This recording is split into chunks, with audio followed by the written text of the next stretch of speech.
Jesus Take the Wheel is not a career strategy. You cannot just let go of the wheel and expect someone else or Jesus to just take control. You have to be an active participant in the adjustments that you want to make in life. We're going to talk about that today, so let's get started.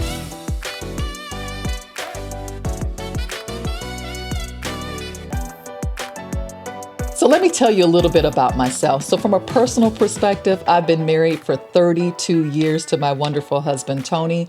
Together, we have 3 wonderful sons that have kept us vibrant and energetic throughout this time frame. And we also have 2 grandkids. And we've learned a lot through being married 32 years, raising up kids and grandkids together. And then from a professional standpoint, I've been in corporate America for over 30 years and in several different Fortune 100 companies, and I'm currently a senior executive in HR at an organization today. But through that entire time frame, I've also been an entrepreneur. I've had a passion for entrepreneurship since the age of 12 when I started my first lawn mowing business. I won't tell you exactly how long ago, but I started at the age of 12, and I've been on that journey ever since. So I've been juggling this corporate career executive role and my entrepreneur passions for this entire time. And I've learned a lot about what it really takes to have work-life integration, being a wife, being a parent, being a senior executive, being a business owner. It's a lot to juggle. And so I'm sharing this with you, not to brag about all the things that I've done, but to share all the things I've learned, because I know that many of you are going through some of the same things. And if I can help you save a little bit of time, a little bit of heartache, then I'd like to share that with you. A couple other cool things that I've been able to do over my time frame. During 2020 in the COVID time frame, I actually wrote a book called Heartbeat Leadership. Empower yourself, engage your team, and evolve your organization. And that was a really, really fun project that I didn't plan to do, but I had the time to do it. And somebody challenged me to say, put some of your ideas in a book. How else will you reach people? And so that's what really drives me, is the ability to help someone else achieve all of their dreams and ambitions in life and learn how to feel fulfilled in everything that they're doing. I've also been a Christian since the age of 12 as well. So that whole journey, the faith journey, the corporate journey, the life journey, all together are very important to me. And I know that many of you, it's important to you too. So how do you navigate all of these things and stay true to yourself and live your authentic life is really what I'm here to do and what's really brought me to this point today. So I'm super excited just to share a few thoughts with you today.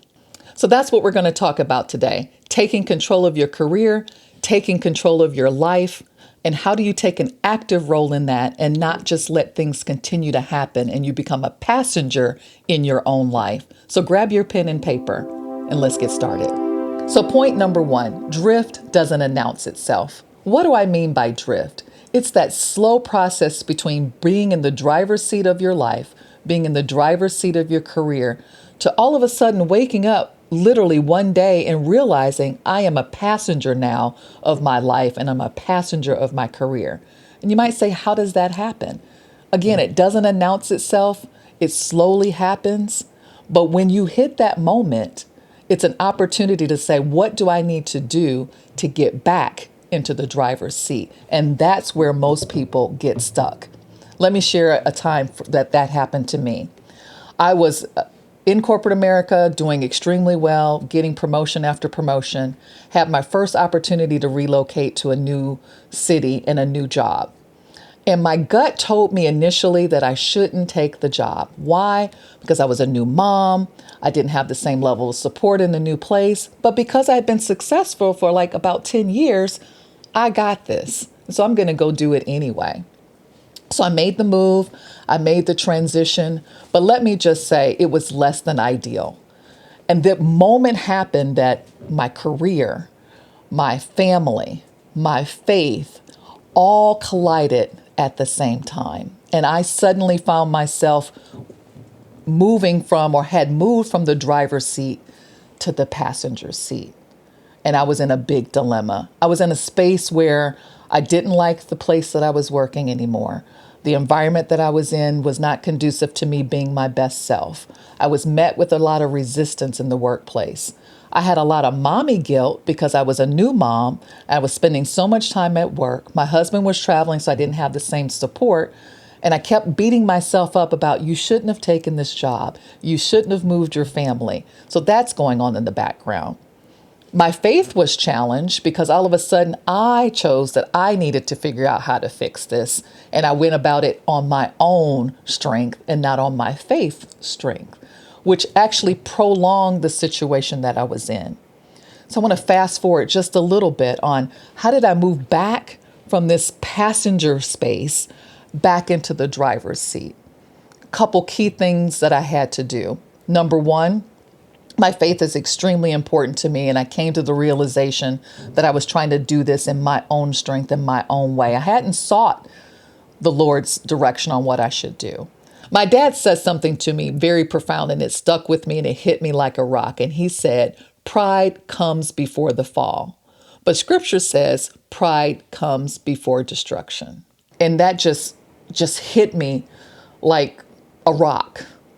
Because what I realized in that moment is the only thing that was stopping me from making the transition back from the passenger seat to the driver's seat was my pride.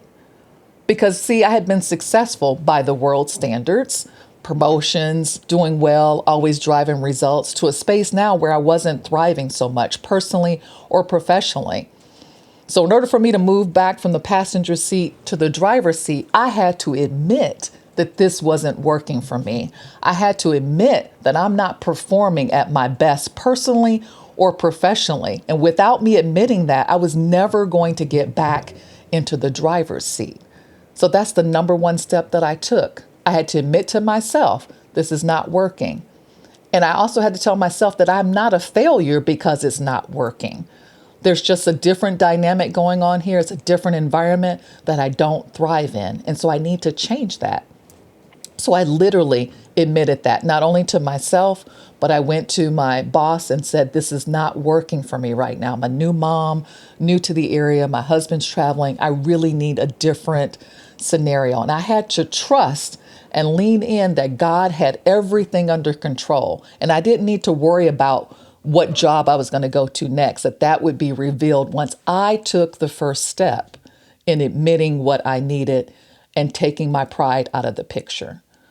And to fast forward the story a little bit, there were a couple more steps in here, but things changed for me. I got back in the driver's seat.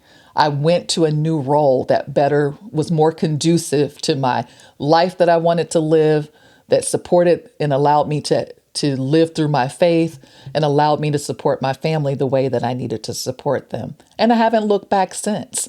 So sometimes we can think that making a change is going to be worse than where we are. But the reality is staying where you are 9 times out of 10 is always worse than the change that is necessary to be in a better place. So the first thing you have to understand is when you have drifted from the driver's seat of life and the driver's seat of your career to the passenger seat. And that brings me to point number 2. Point 2, taking the wheel starts with saying what you can no longer carry. What are the things that are happening in your life today that are weighing you down? I have found over my time that drift from the driver's seat to the passenger seat, 9 times out of 10, when I reflected, started with me saying yes to every request that I received. I wasn't operating out of driving and what was important that was going to take me closer to the goals and objectives that I had in life. I was reacting to other people's requests of me, not wanting to disappoint, always wanting to be that team member and great team member at work, wanting to be the super mom every time there was something going on. It's those yeses that will quickly take you from the driver's seat of life and the driver's seat of your career to the passenger seat. So one of the things you have to do to move back into that driver's seat is to start to identify the things that are no longer serving you. What are all the things that you're doing and why are you doing them? So what are you willing to stop doing to regain control, to get back into the driver's seat?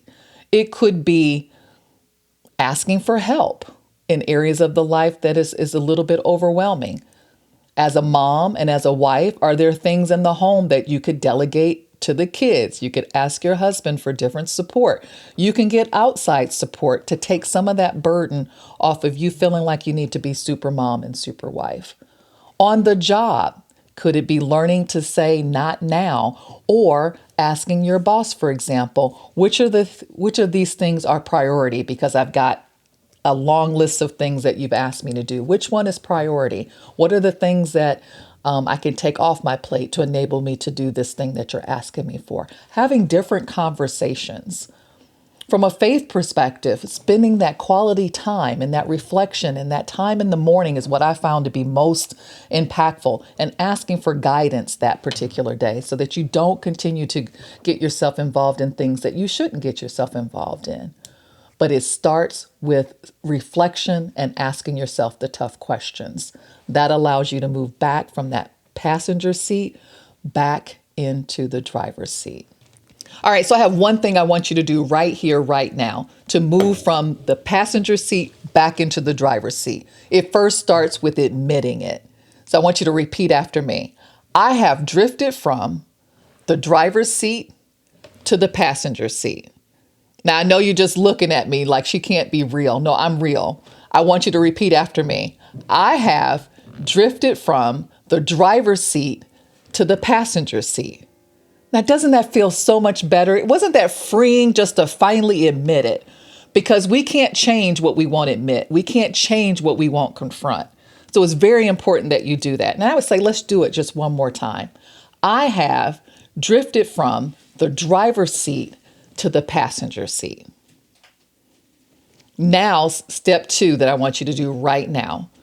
On that piece of paper that you have in front of you, I want you to start writing down everything that you're involved in.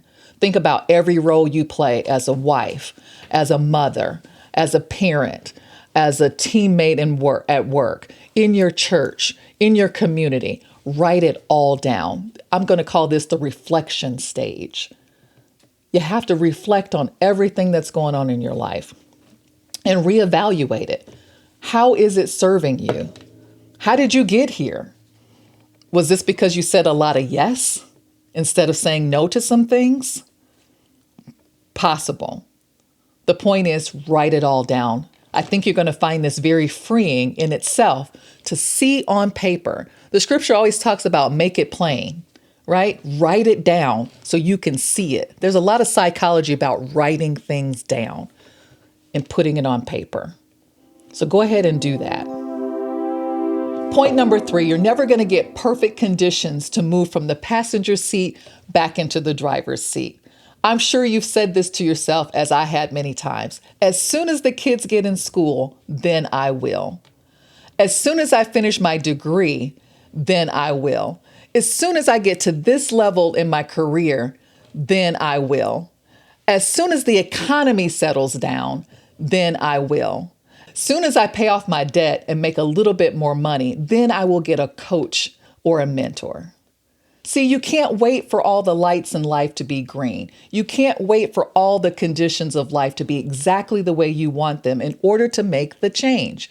As soon as you realize you're in the passenger seat and you want to be back in the driver's seat of your life and the driver's seat of your career, you have to make the change now. You might be at a point where I was when I said, Jesus, take the wheel. Like, this is just not working. This is not working for me. But the reality is, Jesus wants you to be an active participant in your life and in your career. And he's always right there to continue to guide you.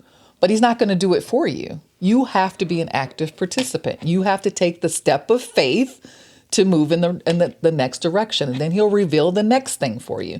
I think often we get so overwhelmed by thinking about all the things that have to be right, all the things that are wrong, all the things that need to be right in order for us to make any change, that we get overwhelmed. And when we're overwhelmed, what happens?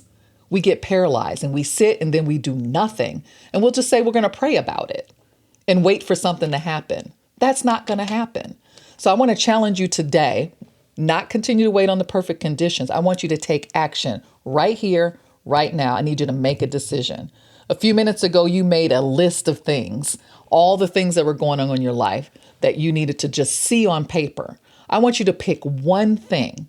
If you were to make a shift from the passenger seat to the driver's seat, what's the one change you would need to make? It could be, do you need to stop doing it? Do you need to continue doing it, but do it in a different way? Do you need to allocate more time or resources to it? Do you need to delegate it? What do you need to do to move from passenger to driver in that one area that you selected? And I would love for you to put what you selected in the chat for me, because I'd love to walk alongside of you to help you make that transition. So I want you to write in the comments the one most impactful action you can take that will move you from the passenger seat back into the driver's seat. I'm going to read every single one of these comments, because what I do is walk alongside of you in my aligned executive network to help you set goals, to help you map out how to operationalize those actions and rebuild a blueprint for your life and a blueprint for your career, so you can live more fulfilled, you can live on purpose, and you can be in the driver's seat the majority of time. And you'll be able to recognize sooner when you've drifted back into the passenger seat. And I help you get right back into that driver's seat in both your life and career. So if you got any value from our conversation today, I don't want you to do what you've done maybe in the past, which is I heard it and I'm just going to wait and sit on it. I need you to take action today to help you move from that passenger seat back into the driver's seat. No more Jesus take the wheel. You need to be an active participant in this transition from passenger back to driver. And Jesus is going to walk right alongside of you, but he's waiting for you to take the first step. So I'm asking you to subscribe today, and let's go on this journey together of moving you from the passenger back to the driver's seat sustainably. So take the first step today and subscribe, and take back control of your life and take back control of your career. And I'll be there to guide you.